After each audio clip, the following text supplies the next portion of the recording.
a aplicaciones clínicas prácticas. ¿De acuerdo? Entonces, es en ese escenario justamente que vamos a revisar en la noche de hoy un tema que me parece sumamente importante, que es la función de filtración glomerular.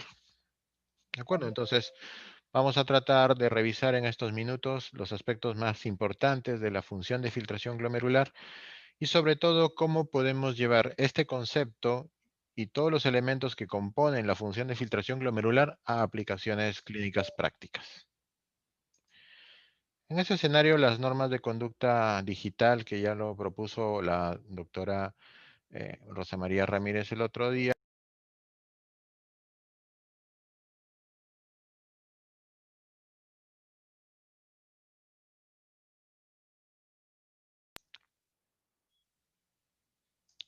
Hola, ¿me escucha? Sí, doctor, le escucho, se le escucha bien. Ok, no sé si me escucharon todo el rollo que dije hace un rato, pero me parece que no. Solamente por 3, 5 segundos se cortó. Ok, perfecto. Bueno, entonces les decía de que la idea es revisar aspectos básicos de la fisiología renal que tengan aplicación práctica para nosotros. ¿Ok? Todos hemos estudiado fisiología renal, todos hemos revisado los aspectos fisiológicos básicos que componen la función renal y obviamente la función renal más importante, pienso desde mi punto de vista, es la función de filtración glomerular. Por ahí que el doctor García puede estar en desacuerdo conmigo y pensar que la función tubular de secreción y absorción de solutos a nivel de todos los segmentos tubulares puede ser mucho más relevante y significativo, pero nada de eso se daría, evidentemente, sin una función de filtración glomerular adecuada. Y es más, cuando nosotros clasificamos a nuestros pacientes como enfermos renales crónicos, lo que estamos valorando, de cierta manera, es justamente la función de filtración glomerular y a partir de ella es que nosotros decidimos si nuestro paciente es un sujeto renal crónico o no. Por eso es que pienso que este tópico es muy importante y relevante para poder revisar. En ese contexto les voy a pedir lo siguiente. Quisiera, y todos ustedes seguramente están en su computadora, en su iPad de última generación o en su celular viendo esta presentación. Y lo que quiero es, primero, que piensen por un minuto por qué creen que es importante la función de filtración glomerular y cuál creen que es su utilidad práctica. Es decir, cómo podríamos utilizar de manera práctica este concepto fisiológico. Entonces, quiero que lo piensen un segundo y en sus tabletas, computadoras y celulares, quiero que vayan a esta página www.menti.com y una vez que ingresen, coloquen el código 608623. ¿Ok? www.menti.com y colocar el código 608623. Ojalá puedan hacerlo. Creo que sería bastante saludable para mí que puedan, que puedan ir, repito, a esta página.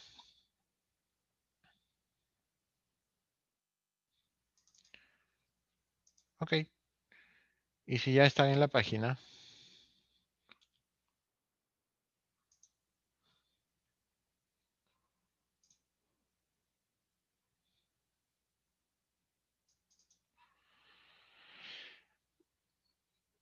muy bien.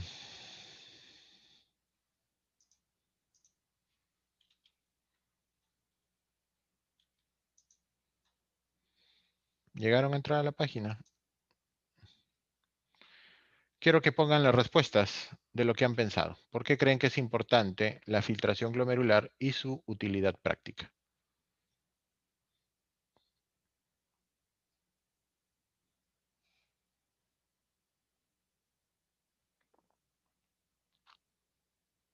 Mm, ¿Lograron acceder? Porque no veo que hayan respuestas.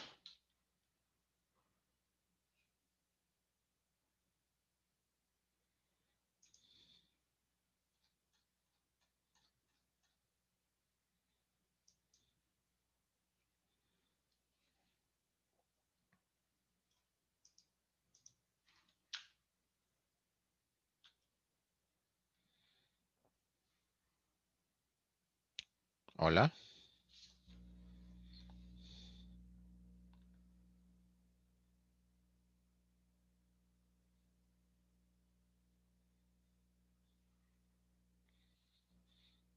Perfecto, por ahí veo que hay alguien que se animó a responder.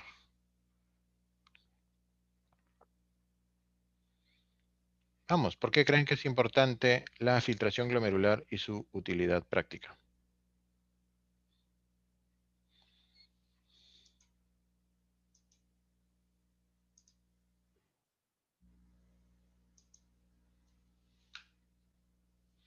Perfecto, ya están empezando a responder.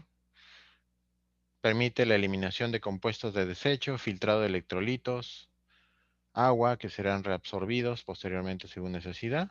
Ok. La tasa de filtración glomerular es importante para conocer la función renal.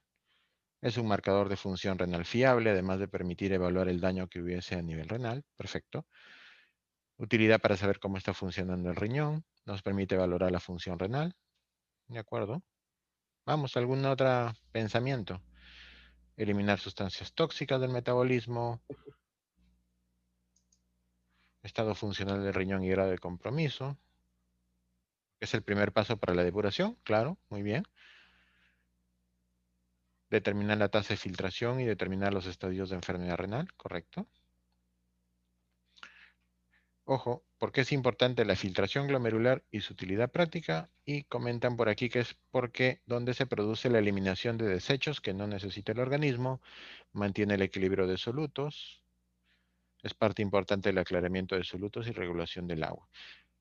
Muchos de los que están participando coinciden en que evidentemente es el primer paso para la depuración de sustancias.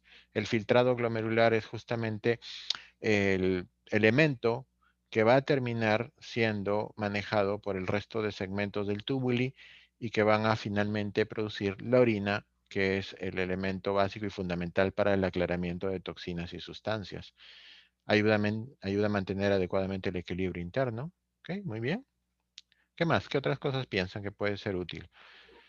Manejar el estado ácido-base y el manejo hemodinámico. La filtración glomerular es un paso fundamental para la detección y seguimiento de las nefropatías agudas e insuficiencia renal crónica. Ujú, muy bien. ¿Alguna otra pensamiento, alguna otra opinión respecto a la pregunta?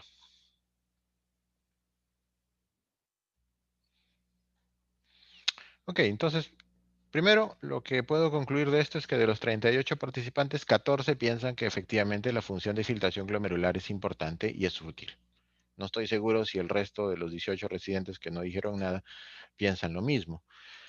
Pero en honor a los que sí piensan que la función de filtración glomerular es importante, vamos a revisarla de cierta manera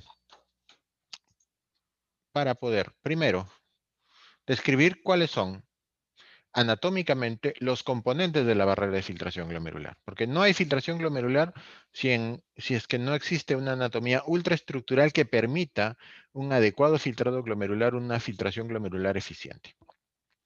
Luego vamos a definir, y yo diría a redefinir la tasa de filtración glomerular, tanto para el grupo global de nefronas funcionantes en el riñón, que son alrededor de 1 millón por riñón, como para los estudios de la función de filtración glomerular de nefrona única, que de hecho la gran mayoría de observaciones desde la perspectiva fisiológica se han hecho con estudio de nefronas únicas de ciertos animales como las ratas Wistar, ¿no? Que son uno de los animalitos que nos han permitido estudiar a profundidad la función renal.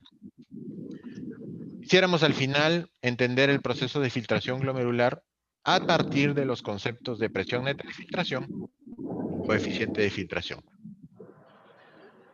Y vamos a tratar, repito, también de destacar cuáles son las fuerzas que contribuyen a la presión neta de filtración y cuáles son los factores que pueden modificarla, ya sea en condiciones fisiológicas como en condiciones patológicas. Entonces, esto es lo que quisiera que podamos lograr al final de esta charla.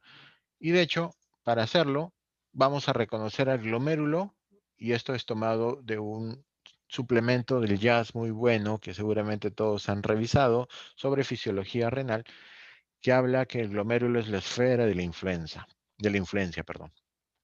¿Qué significa esto? Pues que el glomérulo es una unidad, ¿no es cierto?, de filtrado del riñón que además tiene una compleja estructura capilar revestido por un endotelio muy delicado y una gran cantidad de proteínas que actúan como la membrana basal glomerular.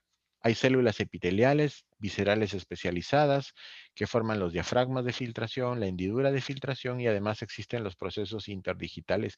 Y luego en la ultraestructura del glomérulo vamos a ver la importancia de cada uno de estos elementos en el proceso de filtración.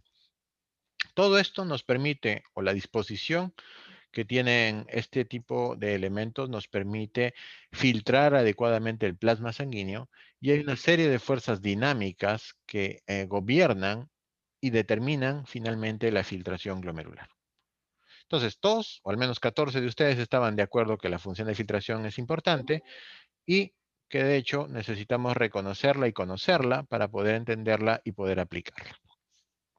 El glomérulo, entonces, es la vedette de esta historia, ¿no es cierto? Es el rol, adquiere el rol protagónico en el proceso de filtración glomerular. Y dentro del glomérulo y el penacho glomerular, este componente ultraestructural de la barrera de filtración glomerular es la que se lleva la mayor parte de la atención. Y cuando uno empieza a estudiar de manera ultraestructural el glomérulo y sus componentes, se da cuenta que a pesar de que uno puede haberlo estudiado de forma muy superficial, este glomérulo y los capilares glomerulares tienen una disposición anatómica muy peculiar.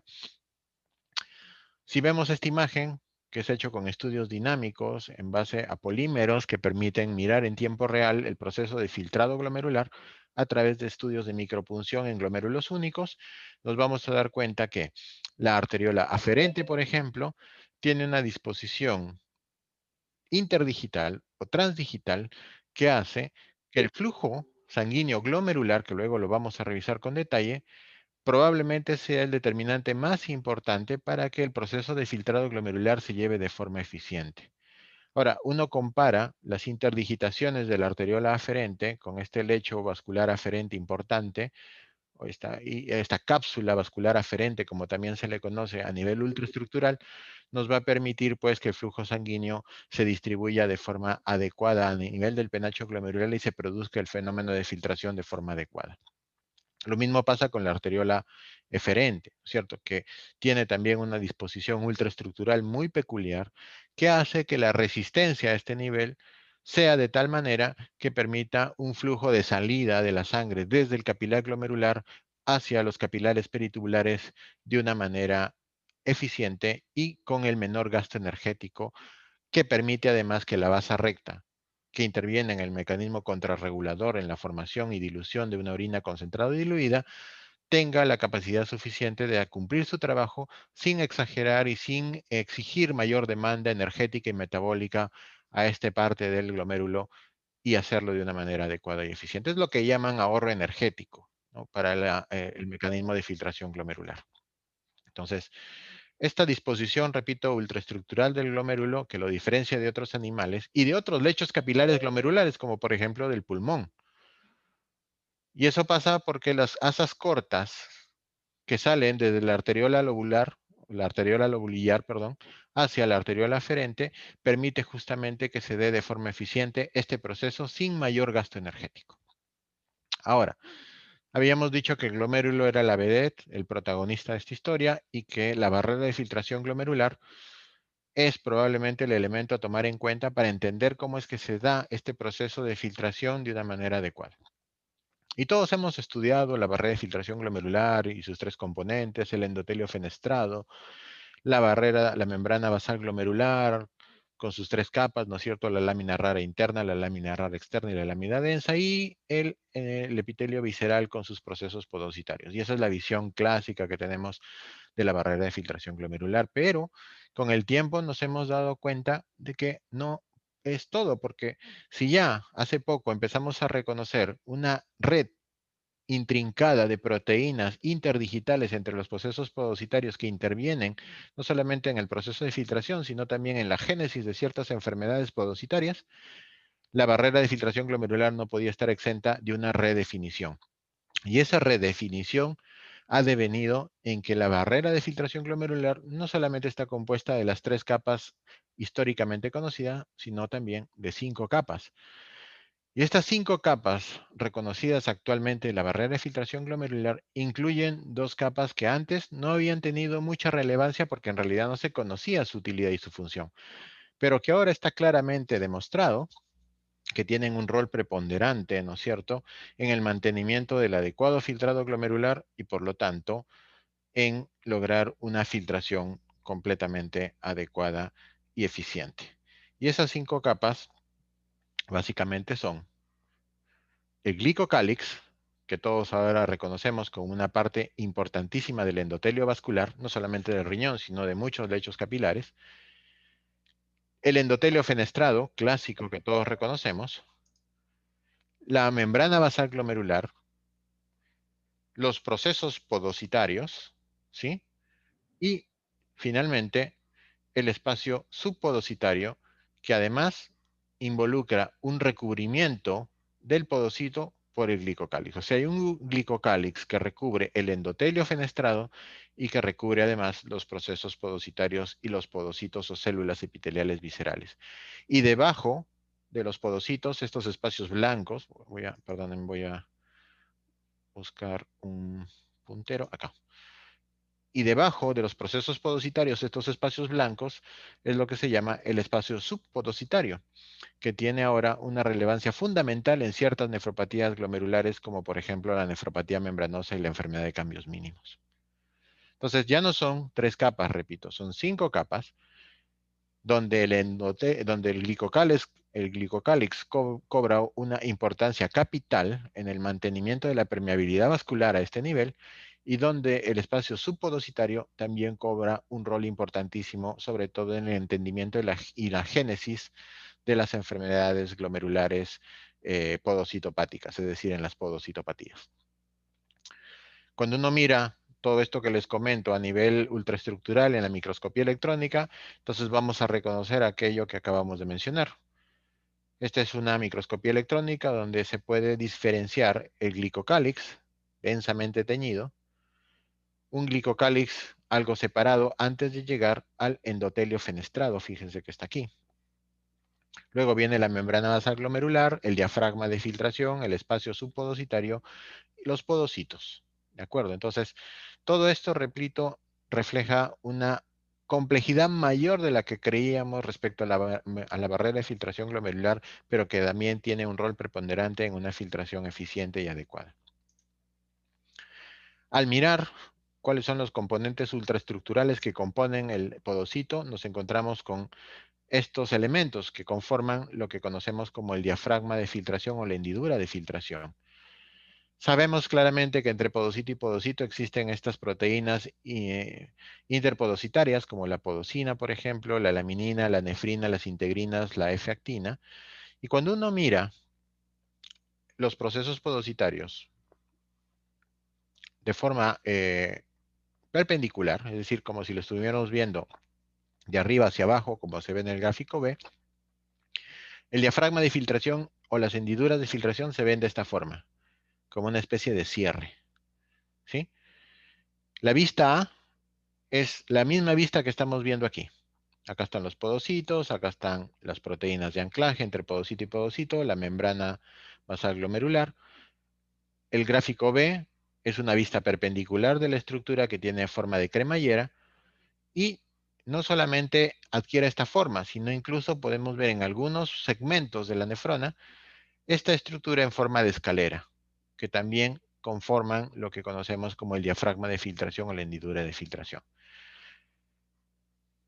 Números más, números menos, la hendidura de filtración sigue siendo de 70 nanómetros, ¿no es cierto?, que evita el pasaje de moléculas de ese tamaño y que por lo tanto es el primer paso, es la primera barrera para la filtración de macromoléculas que normalmente no deberían ser filtradas a través de este elemento anatómico ultraestructural.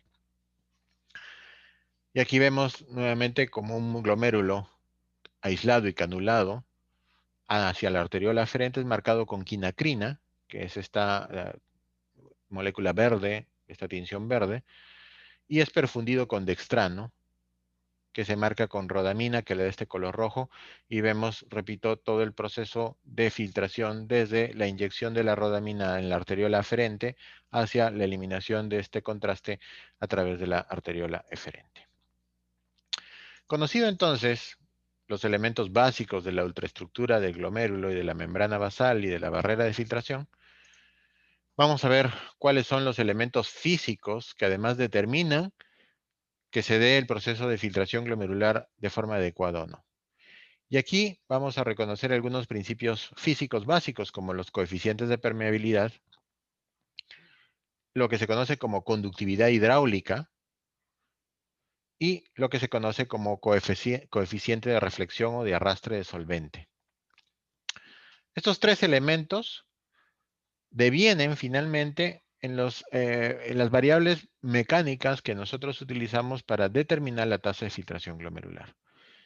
Y no solo eso, sino que estos tres elementos físicos que conforman, repito, las bases para el entendimiento de los determinantes de la tasa de filtración glomerular, son responsables de que ciertas sustancias puedan ser filtradas libremente y otras no.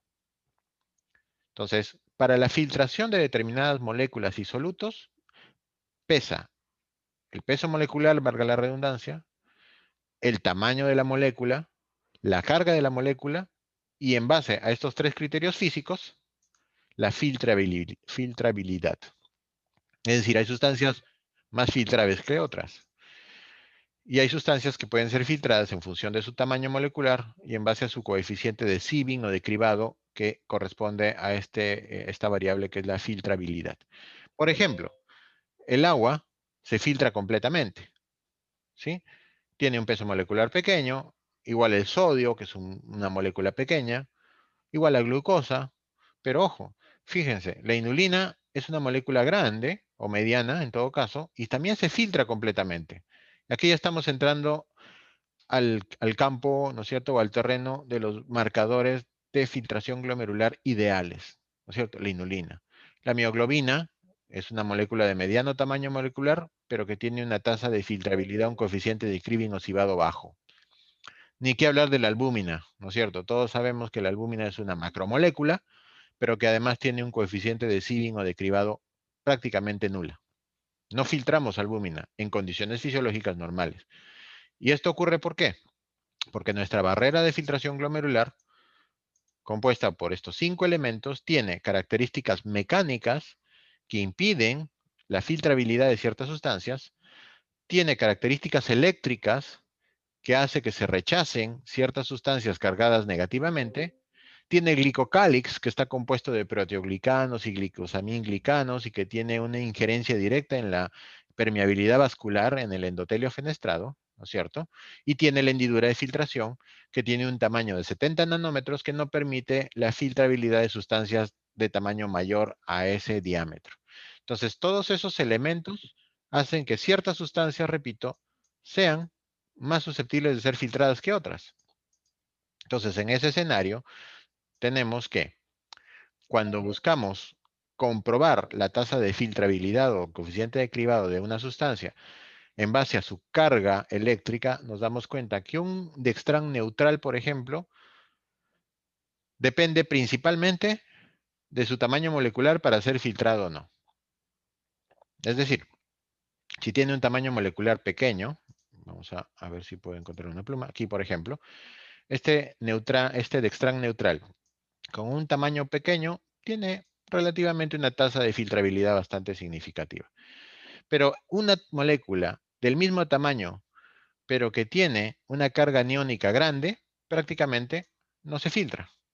Entonces, este gráfico nos da o realza el valor de la carga de la barrera de filtración glomerular en la filtrabilidad o no de determinadas sustancias. Cosa que sí pasa, por ejemplo, con una molécula policatiónica, ¿no? Que con el mismo tamaño molecular tiene una mayor filtrabilidad que una molécula neutra. Entonces, aquí, por ejemplo, una molécula polianiónica de un tamaño molecular grande no se va a filtrar pero absolutamente nada. En cambio, una molécula grande neutra tiene cierto grado de filtrabilidad, aunque es escaso. Pero si es una molécula policatiónica, tranquilamente puede filtrar la mitad de la molécula que se está filtrando en ese momento. Entonces, El resumen de esta gráfica es, las sustancias filtradas a través del glomérulo se filtran en base a su carga, en base a su tamaño molecular y en base a las variables mecánicas y físicas que pueden permitir este proceso. El coeficiente de permeabilidad, la conductividad hidráulica, es decir, el grado en el que el soluto se arrastra a través de la barrera de filtración por el flujo de agua y el coeficiente de reflexión o arrastre del solvente. Este gráfico es básicamente lo mismo. Vemos aquí, por ejemplo, sustancias que se filtran libremente, que tienen un coeficiente de Sieving de más o menos 1, como la urea, la glucosa, electrolitos, la inulina, y sustancias que tienen un coeficiente de cribado, un coeficiente de Sieving de prácticamente 0, como la albúmina, por ejemplo. Conocido entonces los elementos mecánicos que componen la barrera de filtración glomerular y su importancia al momento de determinar qué sustancias son susceptibles de ser filtradas y cuáles no, entonces pasamos a revisar con cierto detalle los determinantes de la tasa de filtración glomerular. Y para eso quiero rápidamente mostrarles cómo es que se ha podido conocer con el detalle con el que conocemos ahora cuáles fueron estos determinantes. Y no ha sido fácil porque de hecho que se ha tenido que revisar desde modelos animales eh, de vertebrados e invertebrados hasta modelos humanos, en el caso, por ejemplo, del estudio del trasplante de riñón, que es un modelo in vivo de cómo funciona la filtración glomerular de una manera bastante eficiente.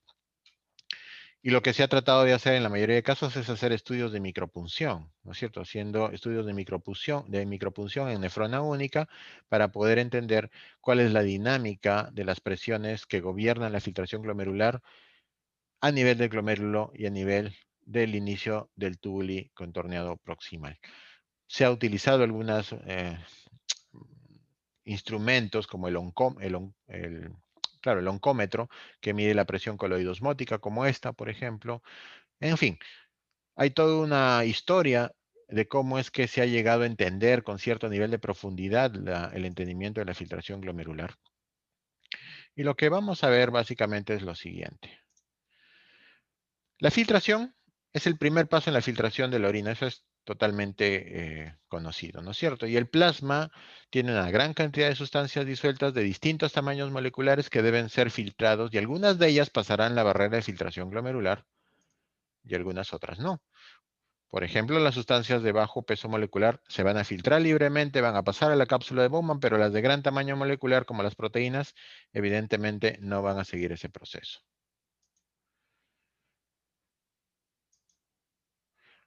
Decía que hay diferentes técnicas para el estudio de la filtración glomerular. La micropunción es la que nos ha podido ayudar a entender cómo es que el concentrado en el filtrado de sustancias se filtran libremente y otras no.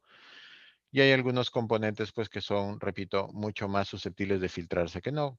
Para muestra un ejemplo como el calcio, en el cual básicamente la fracción libre de calcio puede ser susceptible de ser filtrada.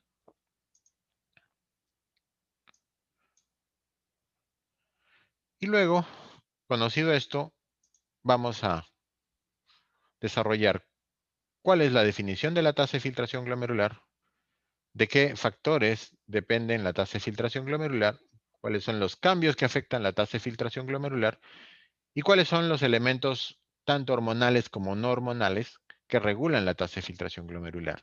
Para devenir finalmente en la pregunta inicial que hicimos, ¿no? ¿Para qué sirve entender el filtrado glomerular de una manera profunda y una manera adecuada? Y es porque en realidad nos va a permitir entender cuál es la lógica de las pruebas de depuración de depuración de inulina y creatinina, que son los indicadores que podemos utilizar para medir la tasa de filtración glomerular, y otras pruebas, como por ejemplo la medición de paraminoipurato, el aclaramiento de paraminoipurato para medir el flujo plasmático renal.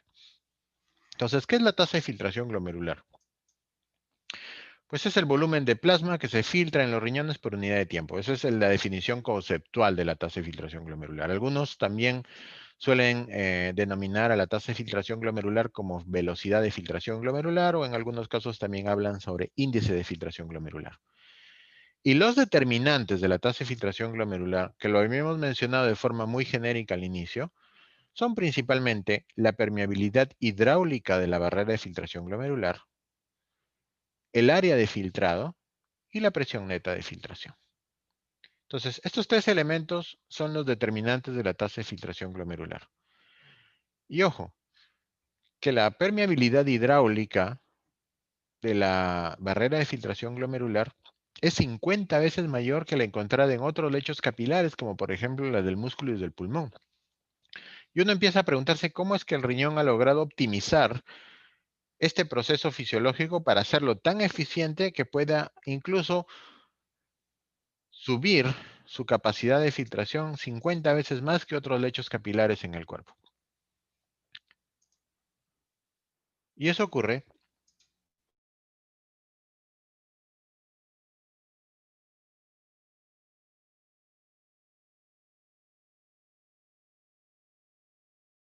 filtración glomerular. Y aquí hay un primer punto que vale la pena que resalte porque me parece que es una visión algo diferente de la visión clásica que muchos de nosotros estudiamos en su momento. Y es que mucho hemos hablado de la presión hidrostática del capilar glomerular o la presión hidrostática de la cápsula de Bowman. Pero cuando uno es un poco más estricto en las definiciones y en los conceptos físicos para entender estos procesos, en realidad no estamos hablando de presiones hidrostáticas, estamos hablando de presiones hidráulicas. El filtrado glomerular y el líquido tubular no son elementos estáticos, son elementos dinámicos. De allí que la mecánica de fluidos nos haya permitido y sus leyes entender con mucho detalle y precisión todos los elementos que componen la filtración glomerular. Por eso es que no hablamos ya de presión hidrostática de capilar glomerular o de presión hidrostática de la cápsula de Bowman, sino hablamos de presión hidráulica del capilar glomerular. Evidentemente seguimos hablando de presión oncótica en la cápsula de Bowman, hablamos de presión hidráulica en la cápsula de Bowman y hablamos de presión oncótica en la cápsula en el capilar glomerular. Entonces, hay fuerzas que favorecen la filtración, como la presión hidráulica del capilar glomerular y la presión oncótica del capilar glomerular, y hay fuerzas que se oponen a la filtración, como la presión hidráulica en la cápsula de Bowman y la presión oncótica en el capilar glomerular.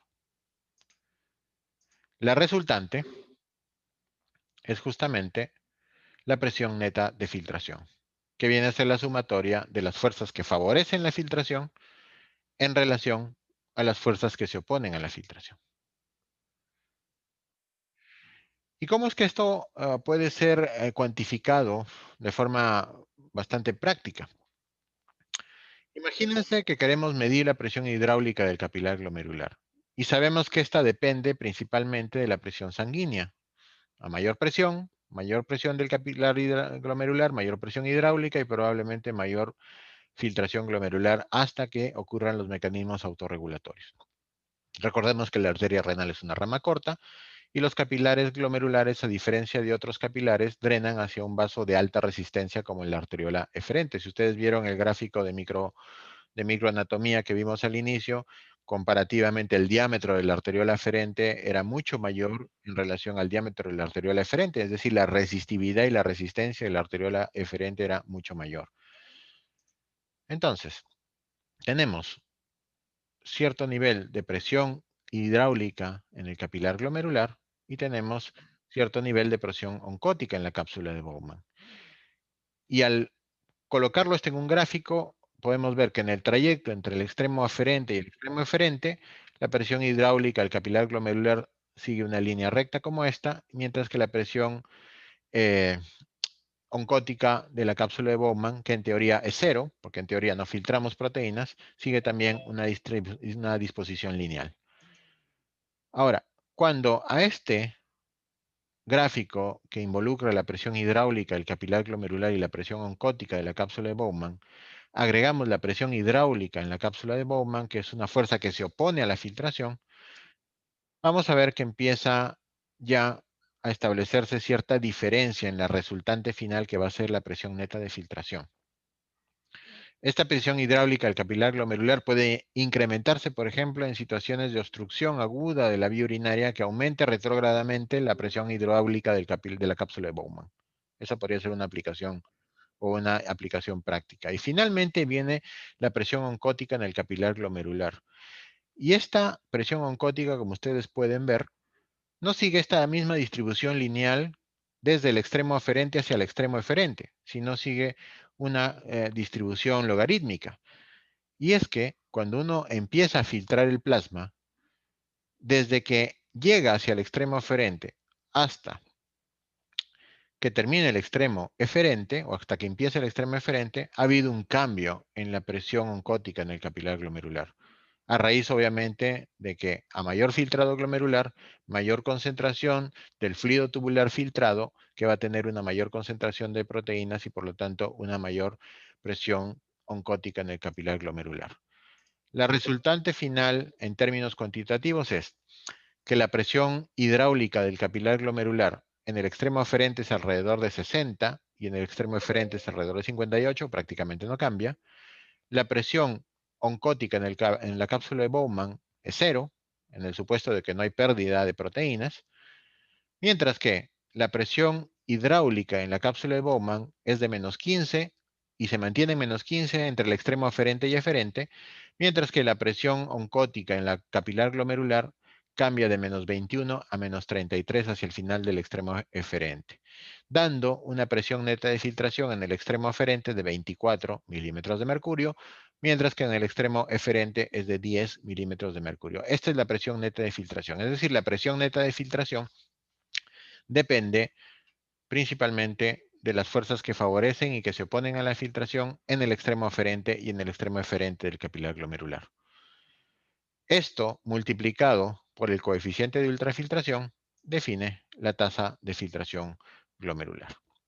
Entonces, cuando queremos esto reflejarlo en una gráfica, vamos a ver esto, que toda esta área sombreada entre la presión hidráulica del capilar glomerular y la presión oncótica del capilar glomerular es esencialmente la presión neta de filtración que, repito, oscila entre 24 y 10 entre el extremo aferente y el extremo eferente del capilar glomerular. Cuando llevamos la filtración glomerular al estudio de nefrona única, podemos ver con un poco más de detalle cuáles son realmente los determinantes que en conjunto terminan por definir esta presión neta de filtración que con el coeficiente de ultrafiltración termina deviniendo en la tasa de filtración glomerular. Y estos determinantes son el coeficiente de ultrafiltración. Habíamos hablado de la diferencia de presión hidráulica transcapilar y de la presión oncótica, y este nuevo concepto que muchas veces no lo tomamos en cuenta, que es la tasa de flujo plasmático glomerular, que parte de la siguiente premisa, que si yo tengo un flujo de plasma glomerular, un flujo plasmático glomerular en la arteriola aferente y lo multiplico por la concentración de determinado soluto en ese segmento de la nefrona, debe ser igual que el flujo plasmático glomerular en la arteriola eferente multiplicado por la concentración de ese soluto en la arteriola eferente. Esto puede transformarse de esta forma. Cuando reemplazamos cada uno de los elementos que componen estos determinantes, vamos a darnos con el resultado de que la tasa de filtración glomerular de nefrona única es esencialmente esta relación, ¿no? 1 entre la concentración de soluto en la arteriola aferente y eferente sobre el flujo sanguíneo glomerular o el flujo plasmático glomerular en la arteriola aferente. Y esto se puede reflejar en lo siguiente. Porque mientras a mayor coeficiente de ultrafiltración tengamos, mayor será la tasa de filtración glomerular de nefrona única. Pero ojo, como todo, esto tiene un límite, tiene un techo, tiene una meseta. Lo mismo, a mayor diferencia de presiones hidráulicas en el capilar glomerular, mayor será la tasa de filtración glomerular, hasta que aparezcan los mecanismos de autorregulación.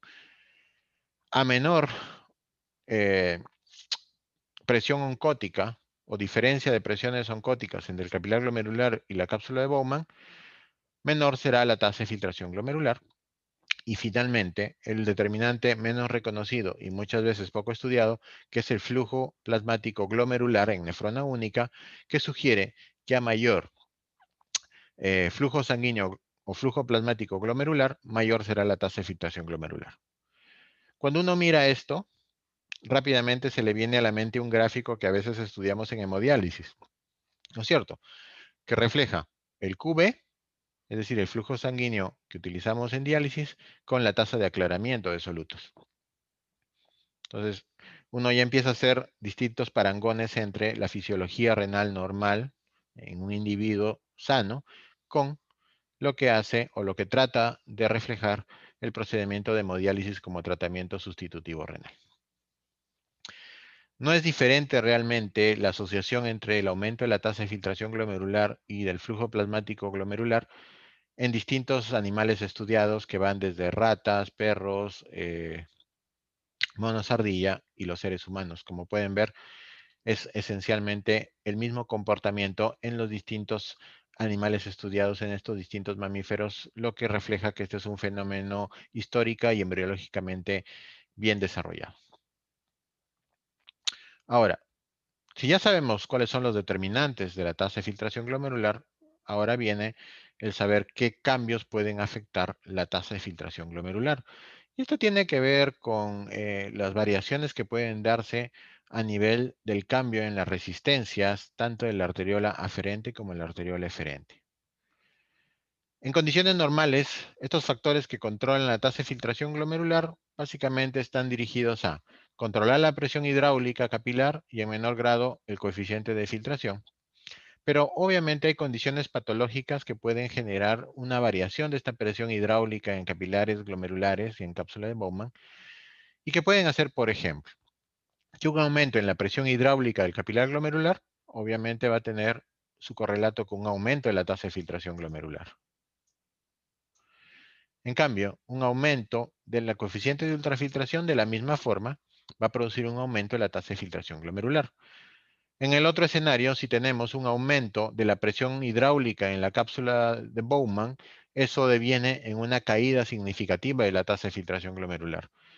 Y si tenemos una disminución de la presión oncótica del capilar glomerular, eso deviene en un aumento de la tasa de filtración glomerular. Entonces, estas son las relaciones que existen entre los cambios en los determinantes de la tasa de filtración glomerular en relación a la tasa de filtración glomerular.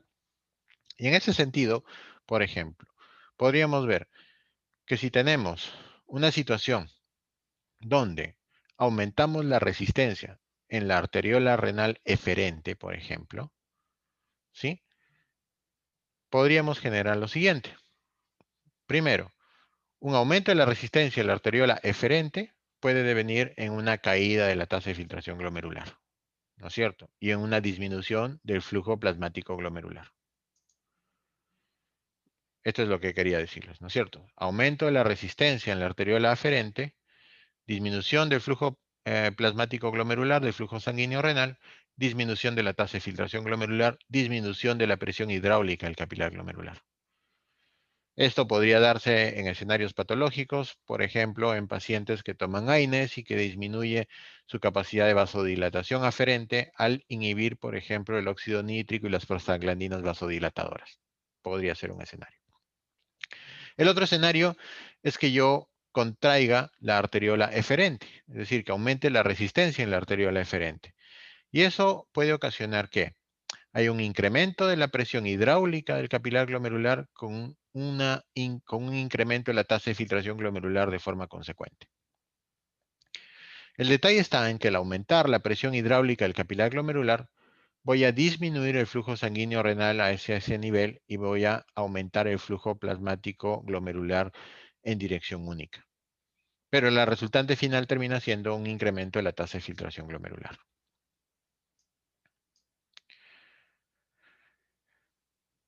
Ahora, la siguiente pregunta que yo haría es para ustedes, para ver si ya se durmieron o no. Probablemente sí. ¿Qué piensan que sucedería en este escenario? Miren el gráfico e imagínense qué sucedería con la presión arterial capilar, con la tasa de filtración glomerular y con el flujo sanguíneo renal cuando la arteriola aferente se dilata. Ojo, dilatación de la arteriola aferente, la arteriola eferente se mantiene en su mismo nivel. ¿Qué es lo que pasa con la presión hidráulica, con la presión, perdón, con la tasa de filtración glomerular y con eh, el flujo sanguíneo renal, el flujo sanguíneo glomerular en ese escenario? Entonces, para eso espero que sigan en la página que les pedí que entren, menti.com con el código 608623 y quisiera por favor que respondan a la pregunta. ¿Qué sucede con la presión arterial capilar, con la tasa de filtración glomerular y el flujo sanguíneo renal cuando la arteriola aferente se dilata? A ver, tómense unos 30 segundos para pensar y por favor pongan sus respuestas en el aplicativo menti.com que les pedí que puedan ustedes abrir en sus laptops, iPads o en sus teléfonos inteligentes. Ok, y hay un héroe, hay dos héroes que se han inmolado por ustedes y están respondiendo, ya son tres. Vamos, yo sé que algunos de ustedes no han terminado durmiéndose durante esta presentación. Los de Cayetano probablemente se han dormido. Ok, 5 aumentan, ¿no? Son tres alternativas, o se mantienen igual, o disminuyen, o aumentan.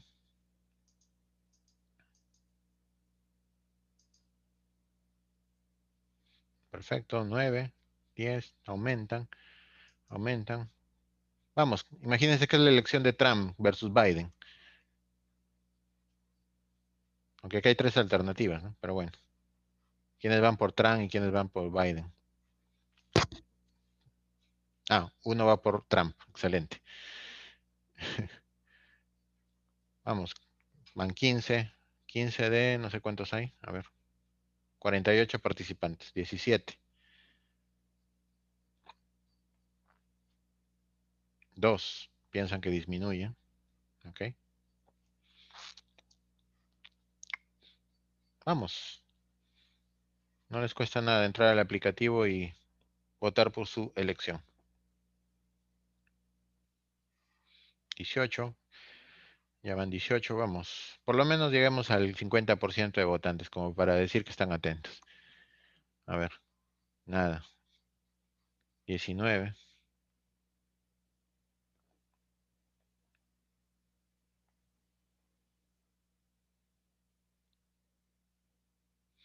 Ah, ya sé. El doctor Valdivia ha hecho su presentación hoy día también, ¿no? Por eso es que hay poca gente. Bueno, más interesante hablar sobre nefritis lúpica que sobre filtrado glomerular. Pero bueno, a ver, 18 piensan que aumentan, uno que se mantiene igual, 4 que disminuye.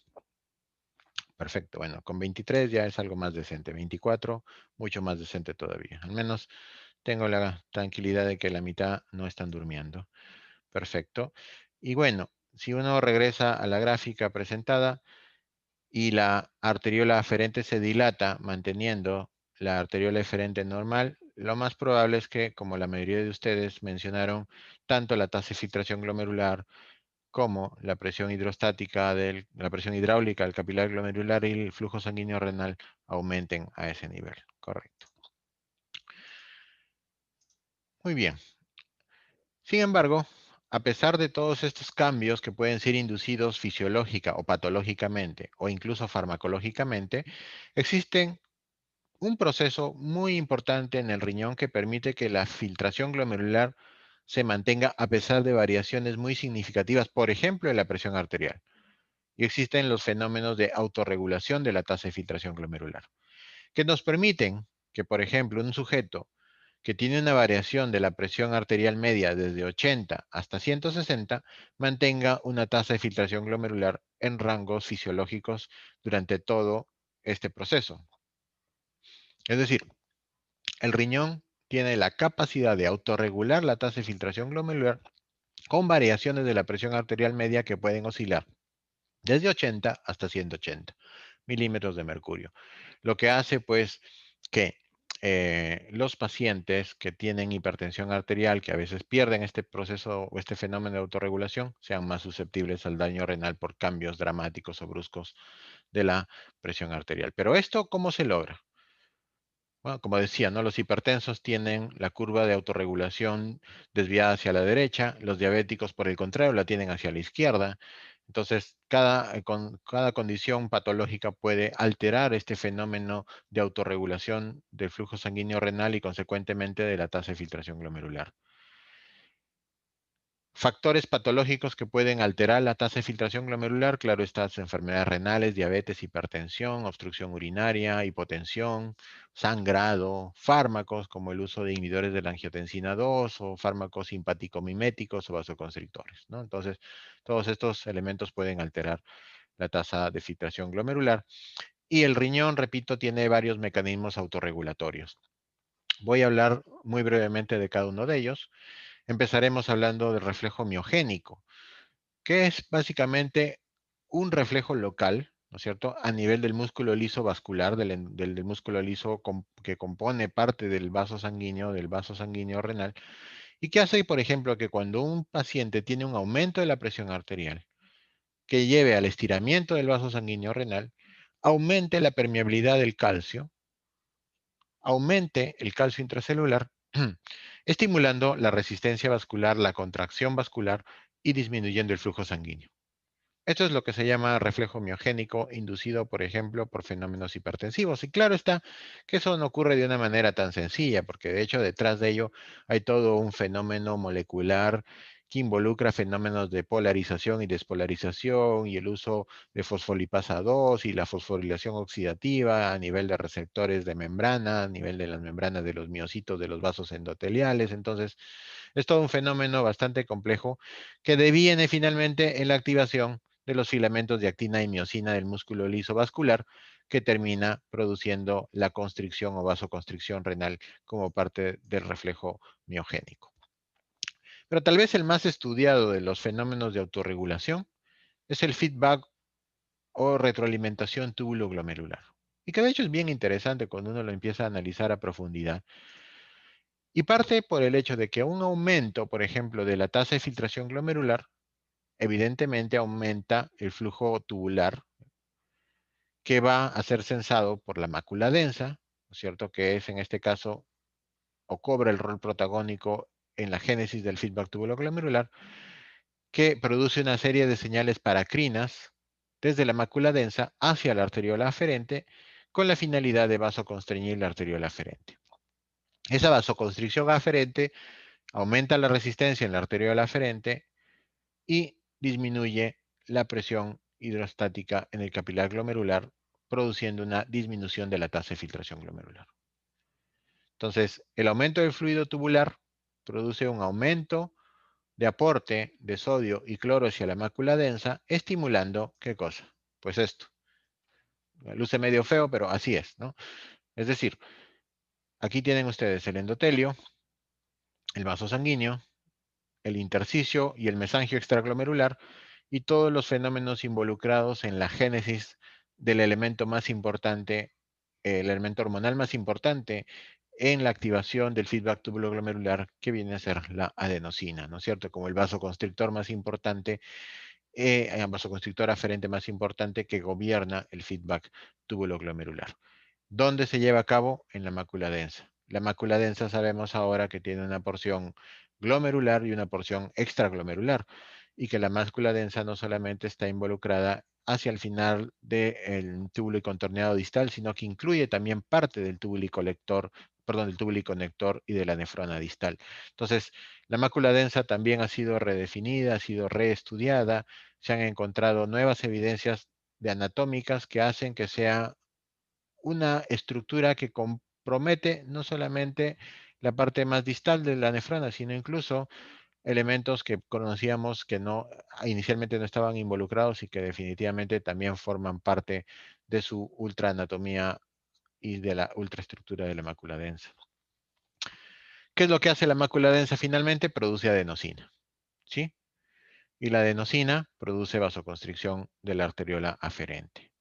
Esto en la mácula densa. Pero habíamos dicho que ahora se conoce que también hay lo que se conoce como mácula densa extraglomerular, que forma parte del túbulo y conector.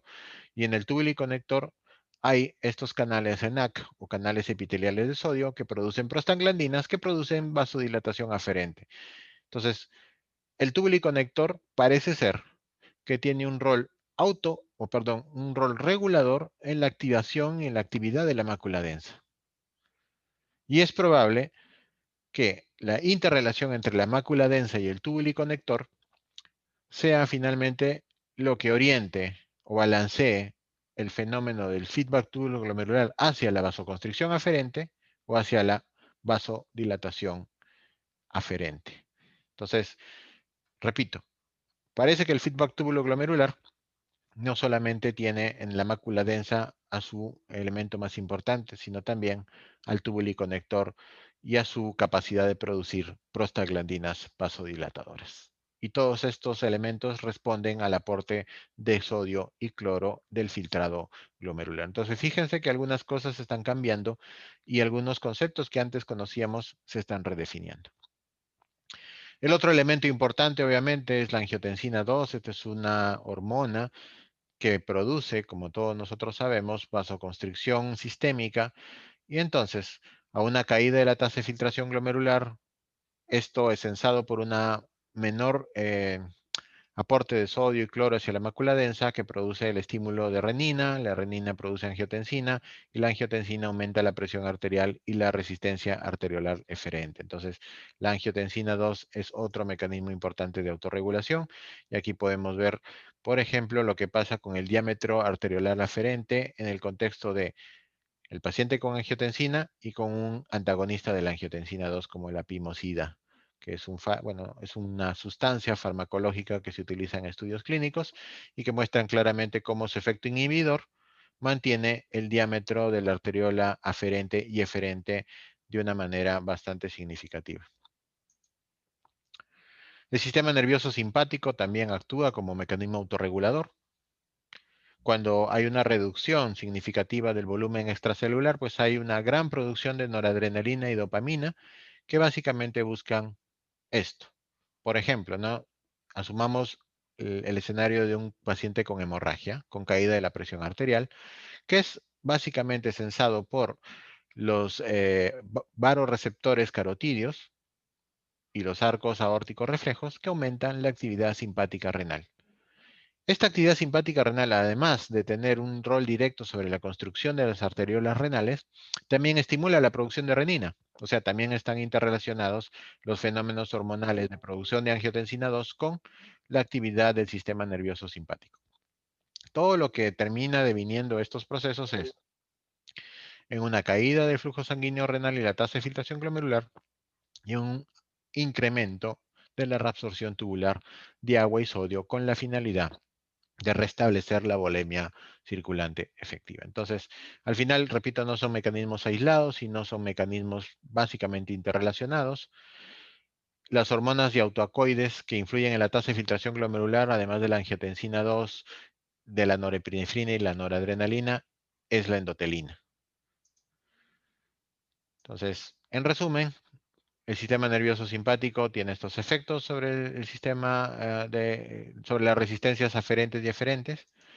Lo mismo las catecolaminas, lo mismo la angiotensina 2, los autoacoides como las prostaglandinas, que disminuyen la resistencia arteriolar aferente y eferente, aumentando el flujo sanguíneo renal y la tasa de filtración glomerular, y el óxido nítrico, que tiene más o menos las mismas funciones que las prostaglandinas, y la endotelina.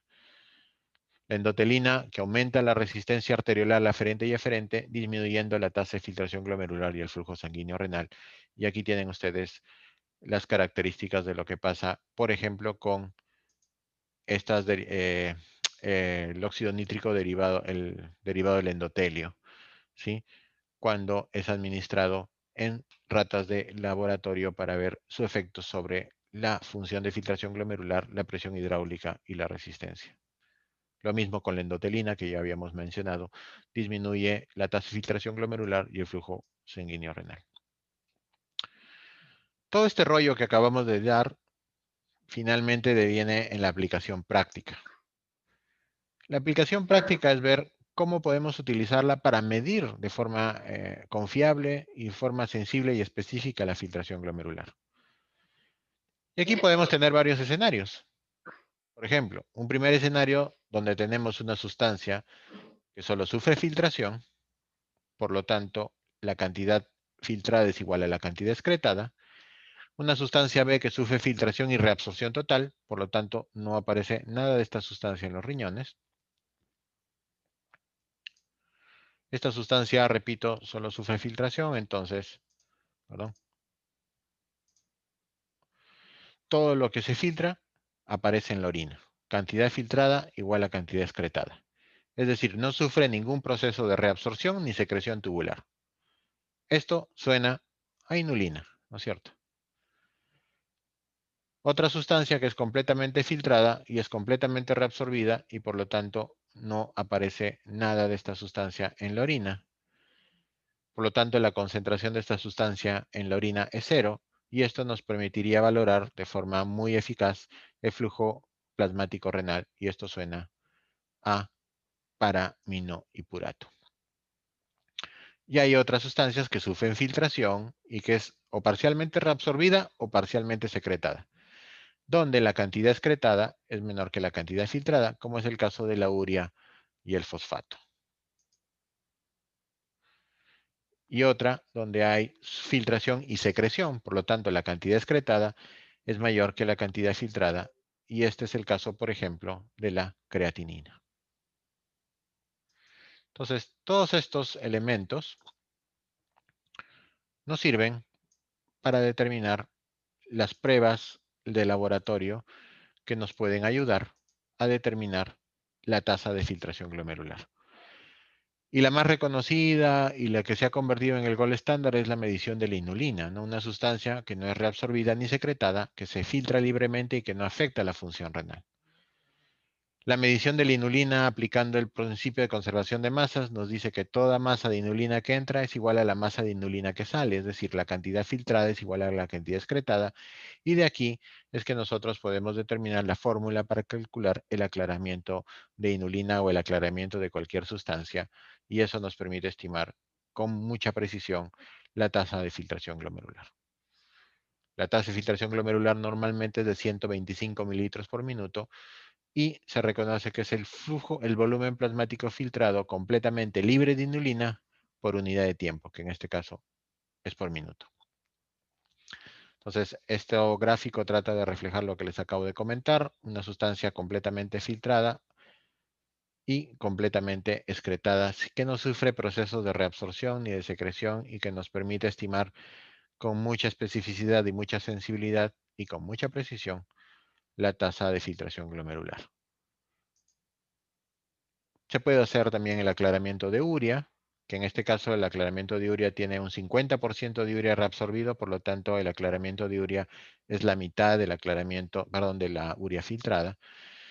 Y la otra aplicación práctica que podemos hacer es utilizar una sustancia que no se sintetice, no se metabolice y que sea totalmente eliminada por el riñón, como es el ácido paraminoipúrico o el paraminoipurato, que nos va a permitir medir con mucha precisión y con mucha exactitud, al igual que la inulina, el flujo plasmático renal, que en esencia corresponde a un flujo de alrededor de 700 mililitros por minuto, ¿no? De flujo plasmático renal efectivo.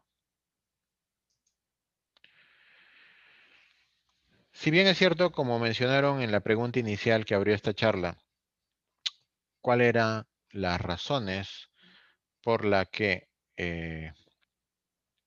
es importante estudiar el filtrado glomerular? Pues una de ellas era para saber, de cierta manera, identificar a los pacientes con insuficiencia renal o con enfermedad renal. Y eso lo podemos lograr en base a algunas pruebas analíticas básicas como la creatinina y la depuración de creatinina. Sin embargo, hay que tener en cuenta que existe una relación muy peculiar entre la creatinina y la tasa de filtración glomerular medida por depuración de creatinina. La creatinina desafortunadamente es un marcador no tan sensible ni específico. No, lo mío es tonto. Ok. O sea, es decir, ¿verdad? No sé quién encendió su micro. Mateo ahorita. Y Cristian de mirada, pero. Y luego se vacila. A ver, Luis Enrique, ¿podrías apagar tu Micro. micrófono, No por se favor? trata. Luis, gracias, Luis. Saboteando a tus colegas, está muy bien. Bueno, lo tendré en cuenta para tu pago el próximo mes.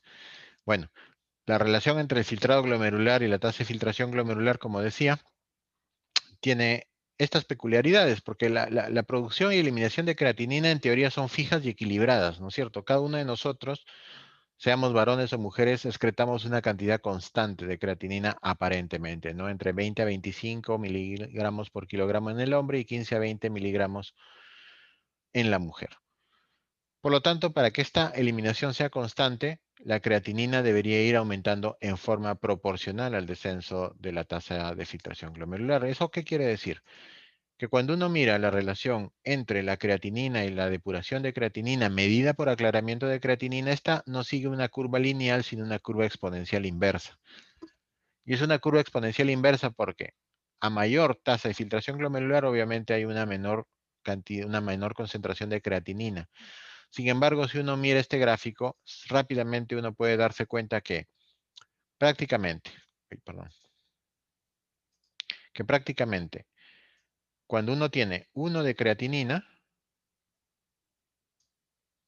o sea, la tasa de filtración glomerular entre 80, incluso menos, entre 60 y 180 mililitros por minuto, prácticamente tiene una creatinina estable. Por lo tanto, la creatinina por sí sola no parece ser un indicador sensible y específico para valorar la tasa de filtración glomerular. Y es que cuando la tasa de filtración glomerular recién está por debajo de 60, uno puede ver cómo la creatinina empieza a elevarse exponencialmente. Entonces, pequeñas elevaciones de la creatinina plasmática en fases iniciales de la enfermedad renal incluso pueden significar descensos muy significativos de la tasa de filtración glomerular. Es decir, que si yo estoy aquí con 1 de creatinina, puedo estar en 60 de depuración. Y si estando en 1 paso a 1.5, perdón, a 1.5, probablemente mi caída de la función de filtración glomerular ha sido mucho más dramática de lo que supondría si solamente valorara eh, la creatinina plasmática. Por ello es que la creatinina plasmática por sí sola refleja inadecuadamente el filtrado glomerular y pequeñas elevaciones deberían alertarnos de que algo anda mal en ese proceso.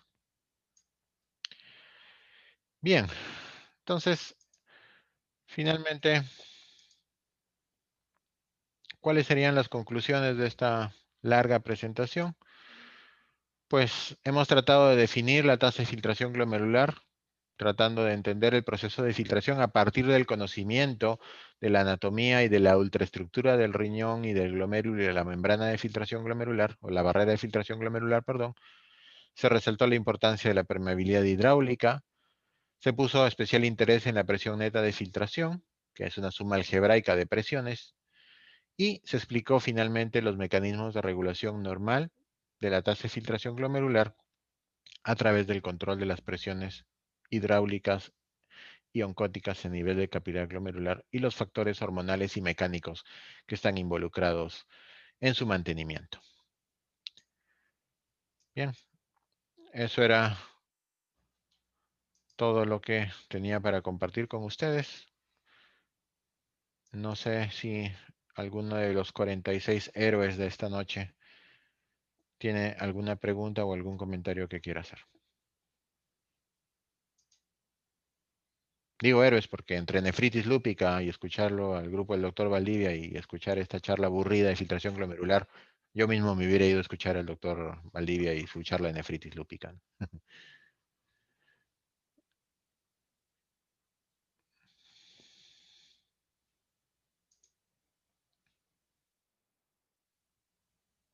De verdad que me gustaría escuchar un comentario del doctor García, a quien invité expresamente a esta charla, porque para nosotros, los que alguna vez hemos estudiado este tema de la fisiología, ha sido uno de los profesores que más nos ha estimulado para revisar con cierto detalle y profundidad la fisiología renal, y de hecho que me gustaría escuchar algo de su experiencia y sus comentarios. Doctor Juan José García, ¿estás durmiendo o todavía estás despierto?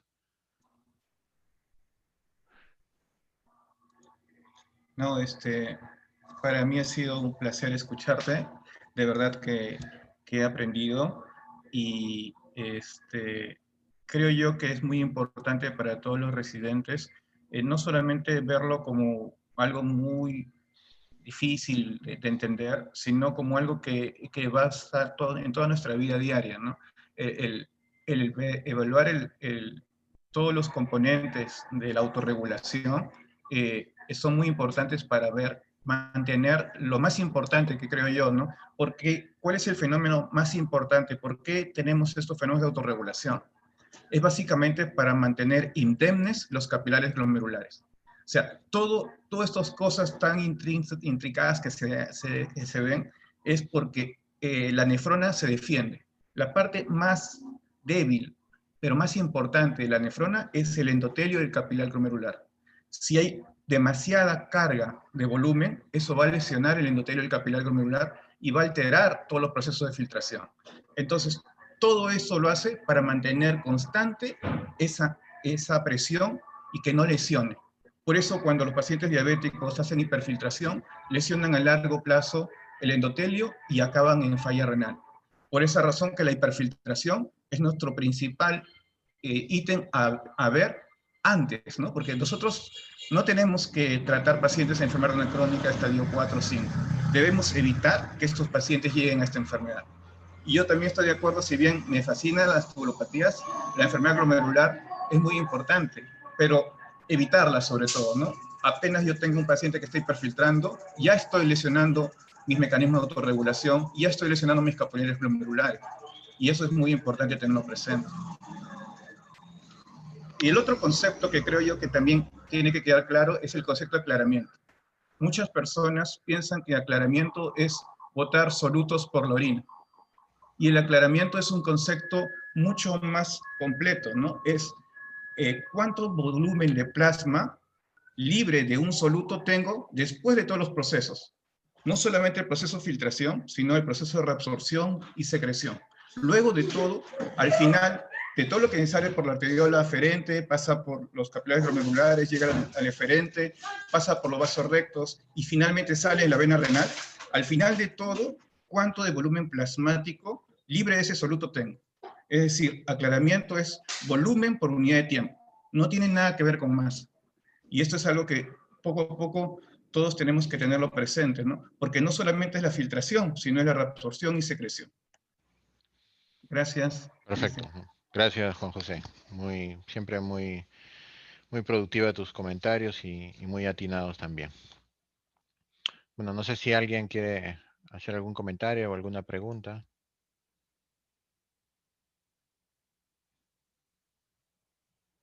Son muy tímidos. Parece que ese, insisto, es una característica común de todos los residentes. Pero bueno. Doctor Cristian León, bueno, quería hacerle buenas noches. Mi nombre es Héctor White. Quería Hola, Héctor. ¿Cómo estás? Buenas noches. una pregunta en cuanto a la angiotensina, ¿no? Hay angiotensina 1, angiotensina 2. Incluso Correcto. he leído en fisiología varios tipos de angiotensina, que no solo tienen un efecto vasoconstrictor, sino también un efecto vasodilatador. ¿Usted conoce los efectos hemodinámicos de esas angiotensinas que son opuestos en cuanto a la fisiología hemodinámica a nivel renal? Claro, o sea, no hay solamente angiotensina 2, hay, como tú bien has dicho, angiotensina 1, hay angiotensina 2, que es la más conocida y la que mayor efecto hemodinámico tiene. Hay angiotensina 3, por ejemplo, que si bien no tiene la misma capacidad presora de la angiotensina 2, pero tiene hasta un 40% de la actividad de la angiotensina 2, pero es un potente estimulante, por ejemplo, de la aldosterona. Hay una angiotensina 4, por ejemplo, que es un péptido que es muy similar a la angiotensina 3 y tiene menos actividad. Pero en esencia, la angiotensina 1 y angiotensina 2 son péptidos vasopresores.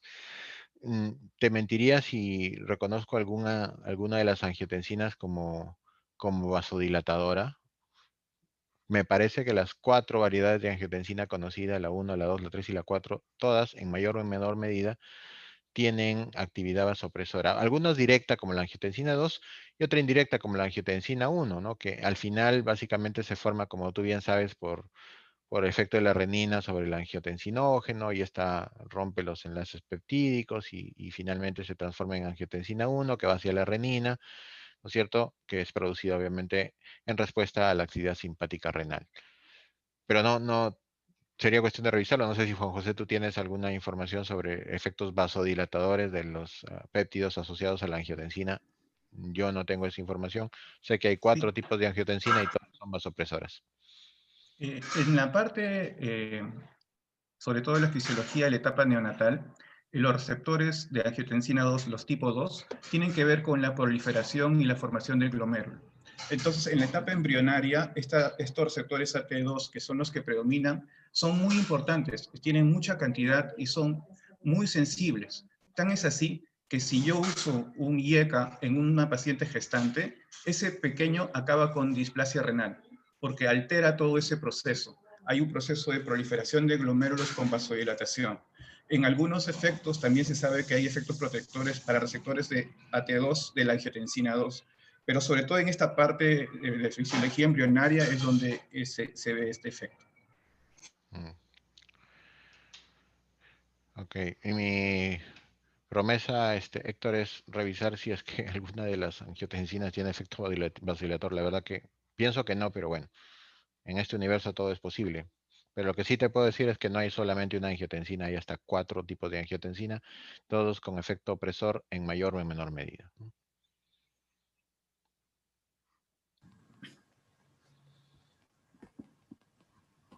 Doctor, buenas noches. Hola Cristian, buenas noches, ¿cómo estás? Estaba hablando sobre las tasas de filtración. He visto que mencionó pues la depuración de inulina es el método más aceptado para estimar la tasa de filtración glomerular. Mencionó, ¿no?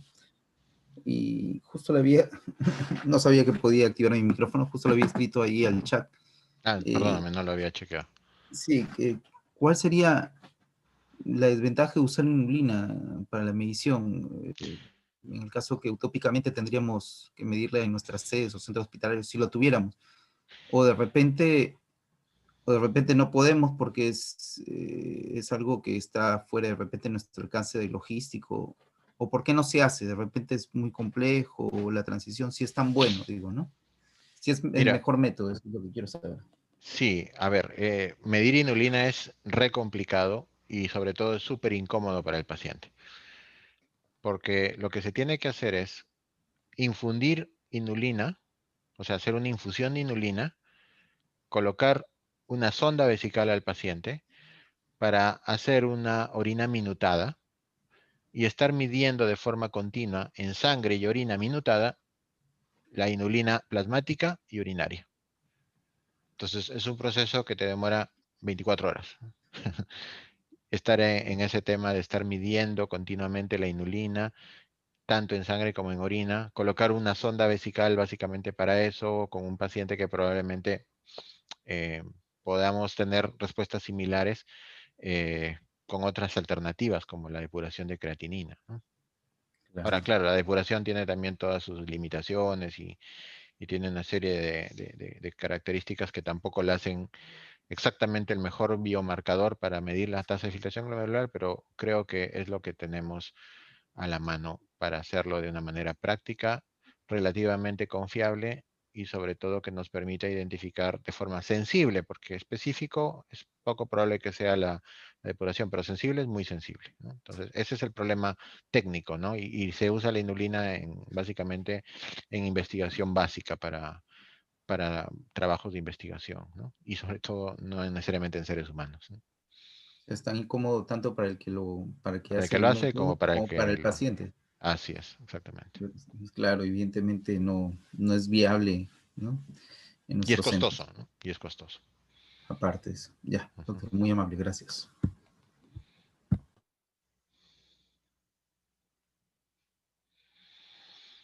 Ok, bueno, en vista de la hora, les agradezco mucho la atención, la participación con esta pequeña actividad interactiva a través de la página que les propuse utilizar para responder ese par de preguntas. Le agradezco al doctor García, al doctor Zavala, al doctor Valenzuela, que he visto que está por ahí, o ya se fue.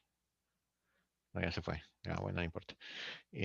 Por su presencia y bueno, los invito a mantenerse al tanto de estas charlas. Recordemos que la próxima semana seguimos con este módulo de fisiología renal de martes y jueves, salvo que el día jueves probablemente la tengamos que hacer un poco antes, eso ya lo voy avisando desde ahora.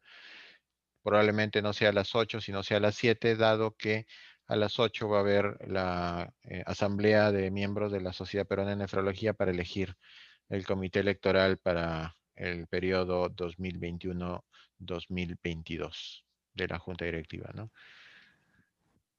Así que bueno, les pido su comprensión solamente por ese día para poder adelantar un poco la presentación del día jueves 12, en aras de tener un proceso electoral limpio y transparente para elegir a nuestro nuevo presidente de la Sociedad Peruana de Nefrología.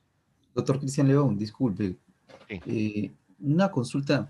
La idea del curso pues nos beneficia bastante y es, la verdad, le agradezco por tratar de hacerlo cada vez más interactivo, pero de repente como otros cursos, como estamos utilizando el aula virtual, de repente podríamos dejar grabadas en Google Drive, de repente las exposiciones para algunos Por colegas que supuesto. están de guardia, por ejemplo. Entonces las colgamos en Google Drive y las podemos descargar a un peso menor, ¿no? Julito, Julio Godínez, ¿me Sí, confirma si esto se está grabando? Sí, estoy grabando. Ah, ya. Entonces, ¿y esto dónde lo van a colgar? ¿En el Facebook? Lo comparto mañana el link, porque está Ah, grabado en la nube.